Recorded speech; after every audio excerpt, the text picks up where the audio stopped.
Hello, my young kindergarten artistic friends. We're just making a new drawing today. So in the story that we listened to today, The Color Tree, that illustrator, the person who made the pictures for that book, worked the same way that we do. They started with just lines, and they used those lines to create shapes and space. And then once they had all their lines, then we start to see that color being added to the page. So we're going to work the same way. We are going to create a landscape. So it's going to be a picture of land. And I'm going to be asking you some questions on the way. So as I ask you these questions, if you know the answer, just shout them at your screen. Just yell it at the screen. So first things first, we want to have our paper in front of us, and we want to make sure that our paper is in landscape. So if your paper is turned the same way I have mine, you are in landscape. If your paper is like this, it is in portrait, and we need to turn it so that it is in landscape. Now, the very first thing we want to draw is that all-important line that we call a horizon line. Now, your horizon line can be up near the top, it can be in the middle, it can be down near the bottom. You get to pick where you want to put it. But remember that we only need the one line. So I'm going to make mine kind of somewhere between the middle and the top. And what that line does for us is it shows us where the ground... Actually, you know what? I don't think I like that up there. So instead of erasing it, I'm just going to spin my paper and work this way. Yeah, I like that better. Now, everything above this line is the sky. So when we go to color it, we'll have to color all this. Everything underneath that line is the ground. So everything down there, we color ground color. Now in the story, when that young person floated down out of the sky, what did they see? I'll give you a second. Just shout again. Just shout your answers at the screen. Yeah, that's right. They saw a tree. They saw a apple tree. So that's what we're going to draw today. We're going to draw some nice apple trees. It's fall time. The apple harvest is getting ready to come in. So I think that's a good thing for us to draw. Now, if you'll think back to when we made our landscapes, we added some trees there. So what kind of line could we use to make the trunk of our tree? Did you say a straight line? If you did, I agree with you. So let's make a tree. Let's make a trunk. Okay. All right. Now for the top of our tree, we're going to use that kind of bumpy line. But look, because this is where it can be tricky. So I want you to pay super close attention to this part. Okay. When we draw the top of this tree, we're going to let it kind of go off our page a little bit. We'll come down. Okay. Now we're going to come over. We're going to make another tree. Because we're going to kind of build and practice on some of that overlapping that we did a little while back. So I make a tree trunk, and I want this tree to be in front of this tree in my orchard. So what I'm going to do is I'm going to start from right there at the side of that tree. Just come up and around. I'm going to do the same thing on the other side. Let's make another overlapping apple tree for our orchard.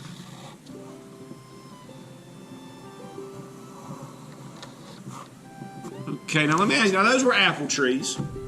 So what shape could we use to add some apples to the branches of our trees? I'll give you a second. Remember again, just shout your answers at the screen. Did I hear you say circle? Yeah, I agree with you. I think a circle would be a great shape to make some apples. So I want you to put 5 apples in each of your trees. 1, 2, 3, 4, 5. Now I'm going to come to this tree. And here maybe one of my apples gets overlapped a little bit. 1, 2, 3, 4, 5. And your apples don't have to be all the same size. You can mix it up. I'm going to have one apple that's hanging down. 4, 5. Okay. Now, I think maybe I want some mountains in the background behind my tree. So my trees are going to overlap my mountains. I'm going to use a zigzag line. Now, here's something I want you to pay attention to, is that when I get to my tree, I stop drawing. I pick up my pencil, I go to the other side of the tree. I keep drawing. I get to a tree, I stop, I pick up my pencil, I go to the other side, I keep drawing. I get to the tree, I stop, I pick up my pencil, I go to the other side, I keep drawing. That way we end up with our trees in front of our mountains, which are far away from us in the background. Now at this point, if there's anything else you want to add to your drawing, you can pause this video, take a few minutes. If you want to add flowers or rocks or birds or a pond or a river or anything you want to add, now is the time to pause the video and add those things. And when you're done drawing, come back to the computer and unpause the video, and we'll keep going. Welcome back. I hope you got some things added to your drawing.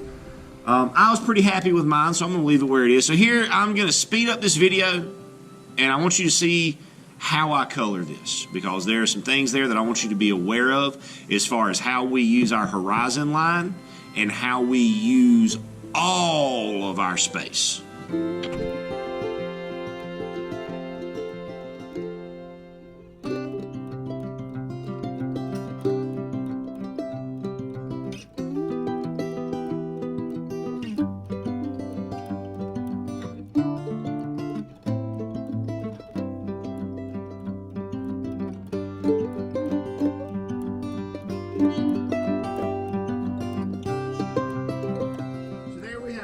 Completed orchard landscape. Now, I did a few things here that I just want to take a moment before we part ways to talk to you about. Just keep in mind as you are working and coloring. First off, what you see me do here, this is called value, where we've got that dark outline like this green and that green. They came from the exact same crayon. What we do there is we start and we fill up our shape and we color really gently, so that it makes our color really light. Then, after we filled it, we come and we can put a dark outline on it. Now again, this is not something you have to do. I'm just showing you some of the different things I did. Here in the trunks of my tree and in my grass, I did the same kind of thing that we did together when we made those linescapes together, where we were using these lines in the tree and these zigzags down here in the grass to create some texture, so that there's a little bit more information, a little bit more going on than if we just color it simply. And then back up here in my mountains, you can see my use of value, of coloring it lightly and then pressing down hard to make a dark value to kind of put a little bit of a shadow on those mountains. Now, of all of those things, those are all things that are optional. You can do them, and they will make your drawing better if you do them, but you don't have to. Now, here's the thing that you have to do. I want you to notice that when you look at my drawing, there is no gap of white space between the ground and the sky. It's not there, and it never will be.